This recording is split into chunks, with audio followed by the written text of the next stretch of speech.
बिस्मिल्लाहिर्रहमानिर्रहीम। अस्सलामु अलैकुम। लाखों करोड़ों दुरूदो सलाम मोहम्मद मुस्तफ़ा सल्लल्लाहु अलैहि वसल्लम और आले मोहम्मद पर। मैं हूँ उमर दराज गोंदल और आप मेरा यूट्यूब चैनल देख रहे हैं। इस वक्त तक जो पूरी की पूरी हुकूमत के खिलाफ कैंपेन है या इमरान खान के ऊपर दबाव है वो इस बात के ऊपर है कि उनके खिलाफ तहरीक अदम एतमाद आ चुकी है। तो अब जाहिर बात है उनके अरकान उनके खिलाफ वोट करेंगे और 172 का नंबर अपोजिशन क्रॉस कर जाएगी तो वजारत उज़्मा वजीर आजम की चली जाएगी। तो हुकूमत अपने लोगों को डरा रही है कि हम आपको वोट नहीं कास्ट करने देंगे, हम आपको डिस्क्वालीफाई कर देंगे। तो उसके अलावा रात को बड़ी अहम मुलाकातें हुई। मैंने आपको बताया कि ये मुलाकात जो है वो वजीर आजम हाउस के अंदर नहीं हुई, ये मुलाकात बनी गाला के अंदर हुई है। उस मुलाकात के हवाले से भी कुछ बहुत सारी बातें हो रही हैं, मैं वो भी आपको बताऊंगा। लेकिन अब अपोजिशन ने अपनी ही तहरीके अदम एतमाद से हाथ खींचना शुरू कर दिया है और अब बात अगर मगर पे आ गई है। लेकिन अब वो तहरीके अदम एतमाद से हटके एक और मंसूबा ले आए हैं जहां पे इमरान खान को मजबूर किया जाए कि आप 172 नंबर पूरे करें। यानी अब तो चूंकि तहरीके अदम एतमाद आई है तो अपोजिशन ने पूरे करने हैं, तो इसके बजाय आप इमरान खान को घेरें और वो 172 नंबर पूरा करें। तो वो पूरा कर सकते हैं या नहीं कर सकते, ये आज की इंपॉर्टेंट खबर है। ये क्या प्लान है, ये किस तरह से होगा, ये पहले नंबर के ऊपर बताऊंगा। दूसरे नंबर के ऊपर चल के आज हुकूमत ने जहांगीर खान तरीन के ग्रुप से बाकायदा राब्ता किया है, परवेज खटक साहब ने और फवाद चौधरी साहब ने, और जो उनको पैगाम दिया गया है वो बड़ा इंपॉर्टेंट है। उनसे ये नहीं कहा गया कि आप जो हैं वापस आ जाएं, उनसे ये नहीं कहा गया कि आप फैसले का ऐलान फौरन करें, आप हमारे साथ हैं, हमारे मुखालिफ हैं। उनसे कहा गया है कि आप इस वक्त जो भी आपने फैसले किए हुए हैं या फैसला करने वाले हैं जरा होल्ड ऑन कर लें, उनको थोड़ा सा रोक लें, हम आपको खुशखबरी सुनाने वाले हैं। वो खुशखबरी क्या है ये भी बात करेंगे। और तीसरे नंबर के ऊपर चल के सुप्रीम कोर्ट ने आज मामले को टेकअप किया है और सारे मामले के अंदर सुप्रीम कोर्ट इन एक्शन हुई है।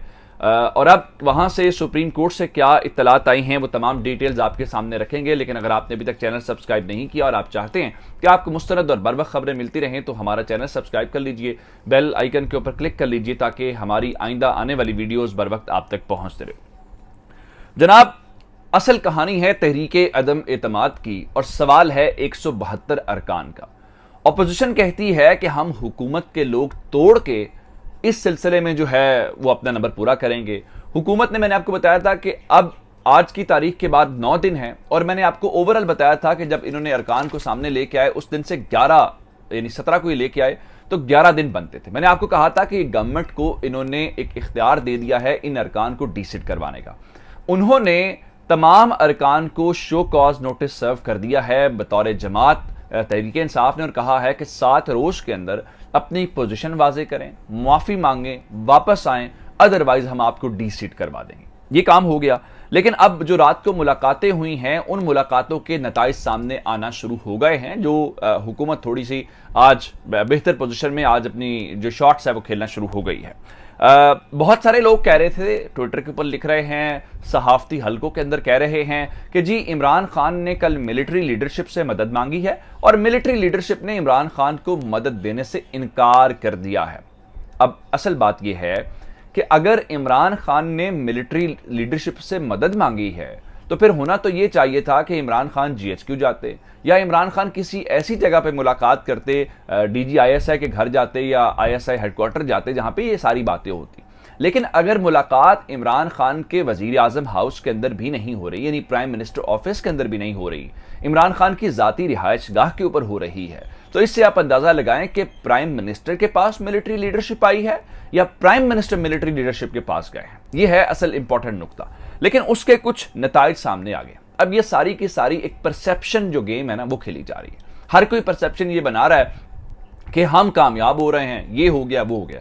उसकी मिसाल आज जब अखबारात खोलेंगे तो उसके ऊपर शहबाज शरीफ का एक बयान लगा हुआ है जिसमें वो कह रहे हैं कि नए आर्मी चीफ की तैनाती या तोसी जो है वो कौमी मफाद को सामने रख के फैसला किया जाएगा। आपने अभी तक हुकूमत नहीं संभाली, यानी तहरीके अदम एतमाद कामयाब नहीं हुई।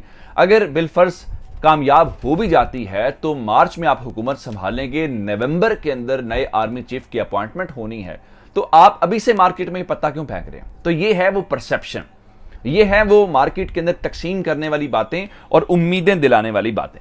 लेकिन अब ऑपोजिशन ने अपनी तहरीके अदम एतमाद से, क्योंकि रात वाली मुलाकातों के बाद मैंने आपको कहा था बहुत सारे लोग इस्लामाबाद के कह रहे हैं कि जो कल तक मामला थे वो नहीं रहे, बहुत कुछ तब्दीलियां आ गई हैं। उसके बाद अब अपोजिशन को भी ये अंदाजा हो गया है कि शायद तहरीक अदम एतमाद जो है वो उस तरह चलती हुई कामयाब नजर नहीं आ रही। आज इस्लामाबाद के सहाफ़ी ये कह रहे थे कि वो अरकान जो कल तक छुपे हुए थे, जिस तरह से नूर आलम खान के साथ होटल के अंदर हुआ है, मास्क पहने हुए तहरीक इंसाफ के लोगों ने उनका पीछा करना शुरू किया है, तो कहा यह जा रहा है बहुत सारे अरकान ने आज हुकूमत से शायद राब्ता भी किया है वापसी के लिए। अब ऐसे में अपोजिशन को यह लग रहा है कि शायद वो 172 वाला काम पूरा ना हो, तो क्या हो सकता है। पहले नंबर के ऊपर उन्होंने अगर मगर पे आने का मतलब यह है कि अब हुकूमत के हक में थोड़े से मामलात हुए कुछ। दूसरे नंबर के ऊपर अब वो तहरीके अदम एतमाद से इस्तीफों की तरफ बात आ गई है। अब इस्तीफे दो तरह से, दो चीजें मैं आपके सामने रखना चाहता हूं। एक ये है कि वो जो मुनहरिफ अरकान हैं, अगर वो अपनी नशिस्तों से इस्तीफे दे देते हैं तो इसका मतलब ये होगा कि इमरान खान को कहा जाएगा कि आपके पास तो मेजॉरिटी नहीं है, आपके तो 12-13 लोग कम हैं इस वक्त, क्योंकि 178 वोट है ओवरऑल इत्तेहादियों के साथ मिला के, 172 चाहिए होता है। तो इमरान खान से यानी अपोजिशन सदर से कहेगी कि वो प्राइम मिनिस्टर को कहें कि आप एतमाद का वोट लें, जिस तरीके से उन्होंने गिलानी साहब की जीत के ऊपर लिया था।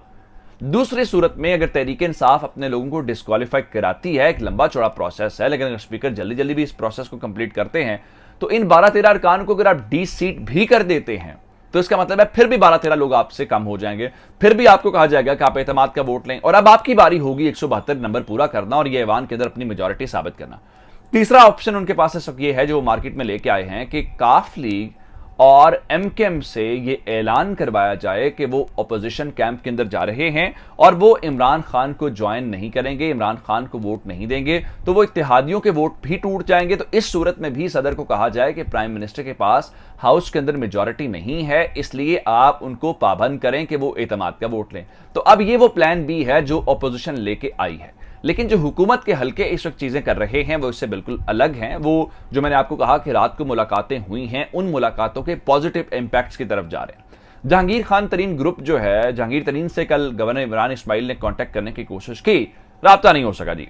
कुछ ने कहा जी डॉक्टर ने मना किया हुआ है और जो भी उसकी वजूहात थी।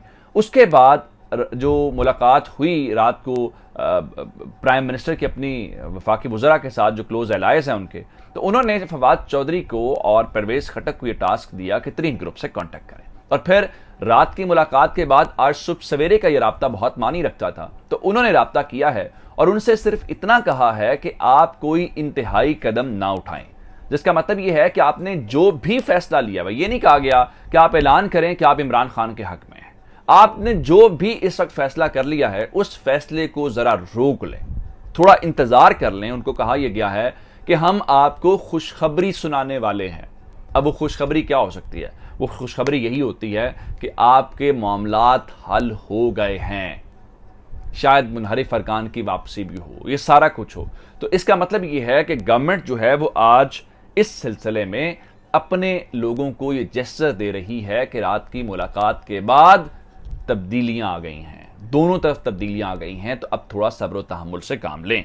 लेकिन आज सुप्रीम कोर्ट ने सप्लीमेंट्री कॉज लिस्ट जारी करके एक्शन लिया है इस मामले में, वो भी आ गए हैं। इस मामले में आज पाकिस्तान के तमाम मीडिया चैनल्स और सब ने यह कहा जी सुप्रीम कोर्ट ने अज खुद नोटिस ले लिया सिंध हाउस के ऊपर हमले के हवाले से। सुप्रीम कोर्ट ने शो कॉज नोटिस नहीं लिया।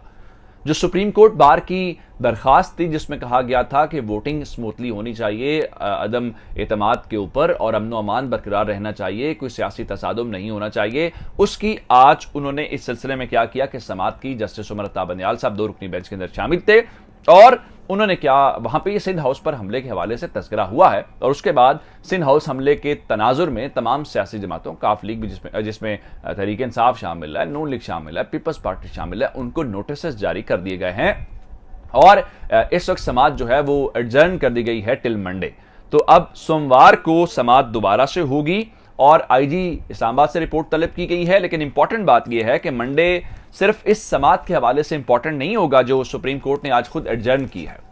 मंडे के रोज सुप्रीम कोर्ट के सामने सदारती रेफरेंस आएगा जो हुकूमत भेजेगी और उसके अंदर प्रेसिडेंट एडवाइस मांगेंगे सुप्रीम कोर्ट से कि ये खुल्लम खुल्ला जो हॉर्स ट्रेडिंग हो रही है, जो सेंक्टिटी ऑफ वोट है, वो मुतासिर हो रहा है और ये जमहूरियत के खिलाफ है। क्या इनके डिस्क्वालीफाई करना है, फॉर लाइफ टाइम करना है या एक बार के लिए करना है ताकि अभी डिस्क्वालीफाई करो फिर अगला इलेक्शन जीत के आए? तो मंडे का रोज सुप्रीम कोर्ट के हवाले से इंटरेस्टिंग है, क्योंकि उसके बाद जो आगे छुट्टियां 2-3 आ जाएंगी।